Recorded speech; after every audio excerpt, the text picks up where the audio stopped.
Hi, my name's Ian Commons of Exchange Property Sales and Management. One of the most significant changes to the Residential Tenancies Act last year was to revise the lease break fee. Now, the lease break fee is the formula for calculating the compensation from the tenant to the landlord when they break their fixed term agreement early. Back in the day, this used to be advertising costs, the agent's leasing fee, and any shortfall in rent between the old tenant moving out and the new tenant moving in. What happened in effect was this often resulted in argument, and quite often in the tribunal, as tenants would argue that the costs were unreasonable or the agent didn't move in the tenant's best interest to find a tenant quickly enough.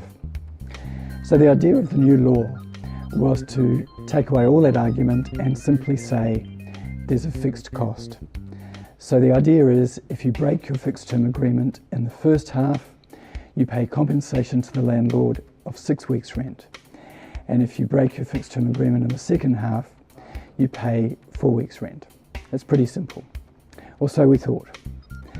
But this year, in one case, a tenant has decided to challenge this in the tribunal. And the tenant, who's represented by the tenants' union, is arguing on points of common law that this lease break is not enforceable. In this particular case, the tenant signed a lease in January of this year, and a short 2 months later, he informed us that he was breaking his lease for personal reasons. In his letter, detailing his reasons for breaking his lease, he drew our attention to the lease break fee. In other words, he recognised it. So our office, when we responded to his letter, confirmed his understanding of the lease break fee and calculated the amount that would be payable. It came as a bit of a surprise to receive in the mail notification from the Consumer, Trader and Tenancy Tribunal that the tenant was claiming back his bond, which was 4 weeks' rent. So in essence, he was putting us on notice that not only did he no longer agree with paying the 6 weeks, but he wanted his bond back as well.